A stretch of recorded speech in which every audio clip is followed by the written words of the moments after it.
आपकी पुस्तकें पढ़ने से ऊब आती है, ध्यान करने की इच्छा भी नहीं होती और टेपबद्ध प्रवचन सुनने की इच्छा नहीं के बराबर है। आपके प्रवचन में भी मुझे पता चल जाता है कि आप ऐसा ही कहेंगे, फिर भी रूपांतरण नहीं होता। ऐसा क्यों? और रूपांतरण नहीं हुआ है तो फिर पढ़ने, सुनने और ध्यान करने में ऊब क्यों अनुभव होती है? और प्रभु रोज रोज एक ही बात दोहराने में क्या आपको ऊब नहीं आती? ऊब को समझना चाहिए। ऊब क्या है?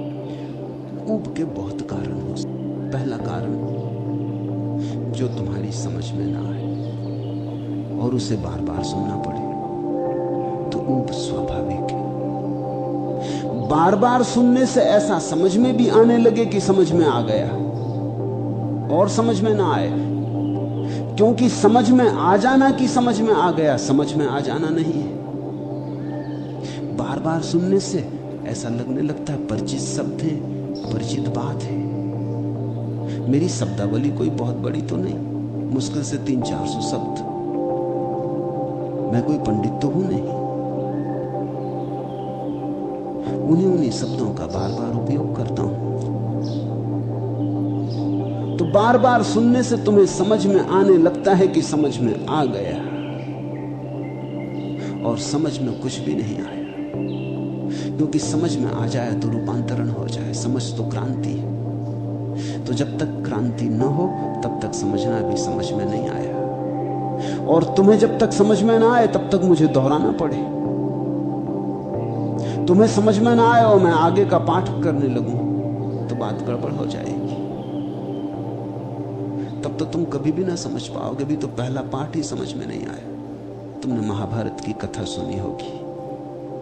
पहला पाठ द्रोण ने पढ़ाया है। अर्जुन पढ़ के आ गया, दुर्योधन पढ़ के आ गया, सब विद्यार्थी पढ़ के आ गए। युधिष्ठिर ने कहा कि अभी मैं नहीं तैयार कर पाया, कल करूंगा। कल भी बीत गया, परसों भी बीत गया, दिन पे दिन बीतने लगे। द्रोण तो बहुत हैरान हुए, क्योंकि सोचा था युधिष्ठिर सबसे प्रतिभाशाली होगा। शांत था, सौम्य था, विनम्र था। सब विद्यार्थी आगे बढ़ने लगे। कोई 10वें पाठ पे पहुंच गया, कोई 12वें पाठ पे पहुंच गया, ये पहले पे अटका है। ये तो बड़ी गड़बड़ हो गई। एक सप्ताह बीतते बीतते तो गुरु का धैर्य भी टूट गया और उन्होंने पूछा कि मामला क्या है, पहले पाठ में ऐसी अड़चन क्या है? युधिष्ठिर ने कहा, जैसा और करके आए हैं अगर वैसा ही मुझसे भी करने को कहते हो तो कोई अड़चन नहीं। पहला पाठ था, उसमें वचन था सत्य बोलो। सब याद करके आ गए कि पहला पाठ सत्य बोलो। युधिष्ठिर ने कहा, लेकिन तब से मैं सत्य बोलने की कोशिश कर रहा हूं, अभी तक सद नहीं पाया, अभी झूठ हो जाता। तो जब तक सत्य बोलना ना आ जाए दूसरे पाठ पर हटना कैसे? तब से द्रोण को लगा होगा कि कैसी भ्रांत बात उन्होंने सोच ली थी इसके लिए। सब बच्चे याद करके आ गए थे, सत्य बोलो, जैसा तोता याद कर लेता है। तोते को याद करवा दो, सत्य बोलो तो दोहराने लगेगा। लेकिन सत्य बोलो ये दोहराने से सत्य बोलना थोड़ी शुरू होता है। उससे तो मतलब ही ना था किसी को। किसी ने पाठ को उस गहराई से तो लिया ही ना था। युधिष्ठिर ने कहा कि प्रभु अगर पूरे जीवन में ये एक पाठ भी आ जाएगा तो धन्य हो गया, अब दूसरे पाठ तक जाने की जरूरत भी क्या है? सत्य बोलो, बात हो गई। अब तो मुझे इस पहले पाठ में रम जाने दें, रस मग्न हो जाने दें। तुम सुनते हो वही शब्द, वही सत्य की ओर इशारे। तुम बार बार सुन के लगता है समझ में आ गए। युधिष्ठिर बनो। समझ में तभी मानना जब जीवन में आ जाए, और जब तक तुम्हारे जीवन में ना आ जाए, अगर मैं दूसरे पाठों पर बढ़ जाऊं तो तुमसे मेरा संबंध छूट जाए। और फिर एक और अड़चन की बात है, जो मैं तुम्हें सिखा रहा हूं उसमें दूसरा पाठ ही नहीं है, बस एक ही पाठ है। इस पुस्तक में कुल एक ही पाठ है। तुम उससे जिस ढंग से चाहो कहलवा लो, कभी अष्टावक्र के बहाने, कभी महावीर के, कभी बुद्ध के, कभी पतंजलि के, कबीर के, मोहम्मद के, ईसा के। तुम जिस ढंग से मुझसे चाहो कहलवा लो, मैं तुमसे वही कहूंगा। पाठ एक है, थोड़े बहुत यहाँ वहाँ फर्क हो जाएंगे तुम्हें समझाने के, लेकिन जो मैं समझा रहा हूँ वही एक है। तुम चाहो किसी भी उंगली से कहो, मैं जो बताऊंगा वो चांद एक है। उंगलियां 5 हैं मेरे पास, 10 हैं। कभी इस हाथ से बता दूंगा, कभी इस हाथ से बता दूंगा, कभी एक उंगली से, कभी दूसरी उंगली से, कभी मुट्ठी बांध के बता दूंगा, लेकिन चांद तो एक है। उस चांद की तरफ ले जाने की बात भी अनेक नहीं हो सकती। तो जो समझ से भरे हैं, जो थोड़े समझ पूर्वक जी रहे हैं, वो तो आह्लादित होंगे कि मैं वही बात बहुत बहुत रूपों में उनसे कहे जा रहा हूं, जगह जगह से चोट कर रहा हूं, लेकिन कील तो एक ही ठोकनी है। नए नए बहाने खोज रहा हूं, लेकिन कील तो एक ही ठोकनी है। लेकिन जो केवल बुद्धि से सुनेंगे और सुन के समझ लेंगे, समझ में आ गया, क्योंकि सुन तो लिए शब्द, जान तो लिए शब्द, उनकी अड़चन होगी, वो ऊबने लगेंगे। तो एक तो ऊब इसलिए पैदा हो जाती, दूसरी ऊब का कारण और भी है। जब तुम मेरी पास पहली दफा सुनने आते हो तो अक्सर जो मैं कह रहा हूं उसमें तुम्हारी उत्सुकता कम होती, जिस ढंग से कह रहा हूं उसमें ज्यादा होती। लोग बाहर जाके कहते खूब कहा, क्या कहा उससे मतलब नहीं है, कहने के ढंग से मतलब है। अब ढंग तो मेरा ही होगा। रोज रोज तुम सुनोगे, धीरे धीरे तुम्हें लगने लगेगा कि ये शैली तो पुरानी पड़ गई। ये भी स्वाभाविक है। अगर तुम्हारा शैली में रस था तो आज नहीं कल ऊब पैदा हो जाएगी। फिर बहुत लोग हैं जो सिर्फ केवल मैं जो कभी छोटी मोटी कहानियां बीच में कह देता हूं उन्हीं को सुनने आते। मेरे पास पत्र तक लिख के भेज देते कि आपने 2-3 दिन से मुल्ला नसरुद्दीन को याद नहीं किया। मैं महावीर पे बोल रहा हूं, वो मुल्ला नसरुद्दीन को सुन रहे हैं।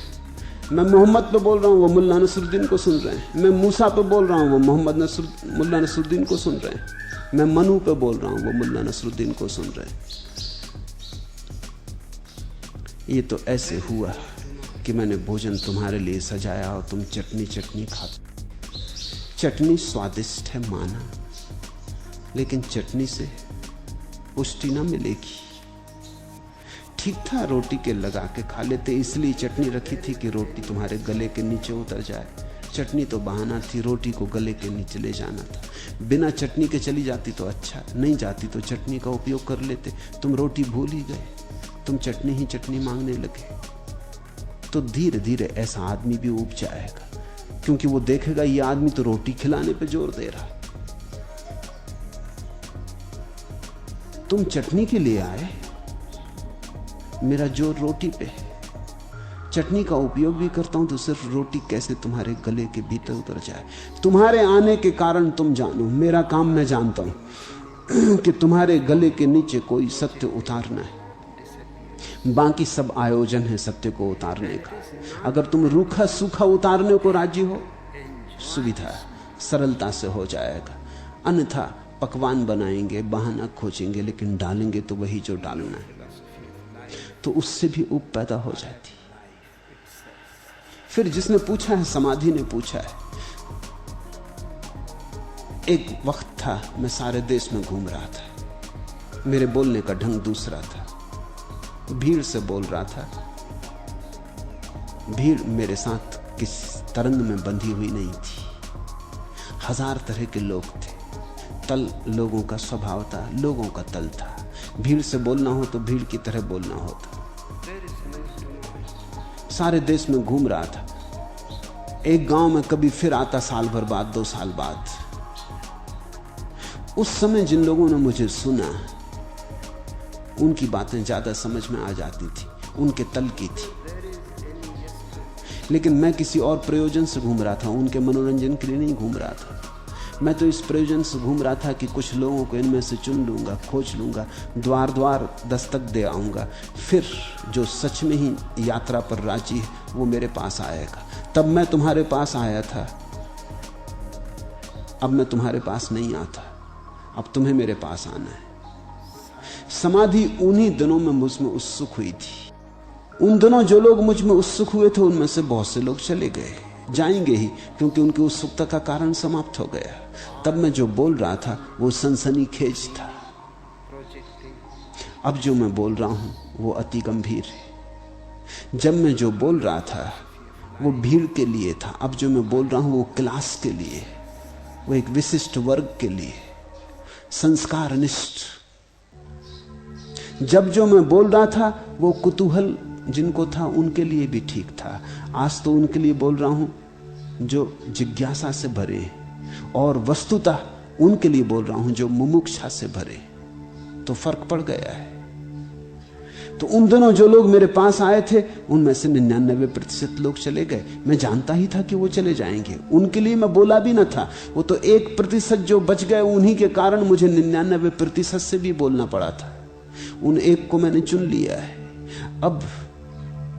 अब यहां भीड़ से बात नहीं हो रही। अब मैं तुम्हारी तरफ बहुत ध्यान देकर नहीं बोलता हूं।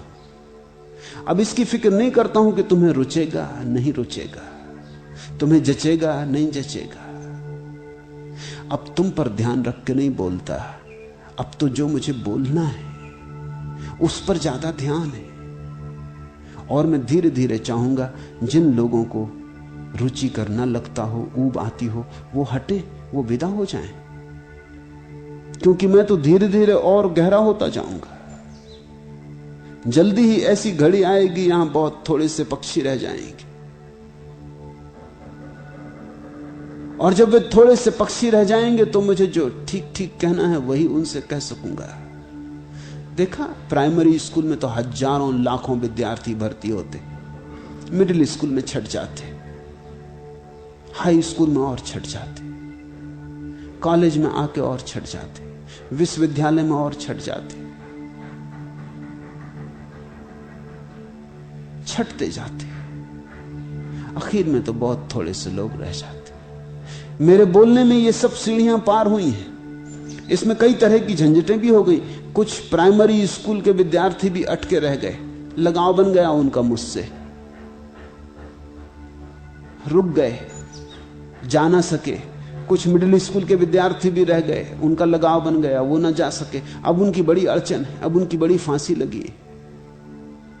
अब वो जा नहीं सकते क्योंकि मुझसे लगाव बन गया, और अब उनकी समझ में भी नहीं आता कि क्या हो रहा है, ये क्या कहा जा रहा है, ये उनसे बहुत पार पड़ रहा है।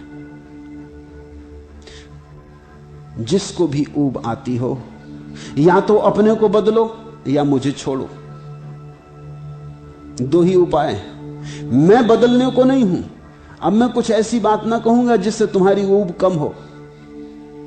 सच तो यह है, जो आखिर में बच जाएंगे उनके लिए मैं इस तरह से बोलूंगा कि उसमें ऊब ही ऊब होगी। तुम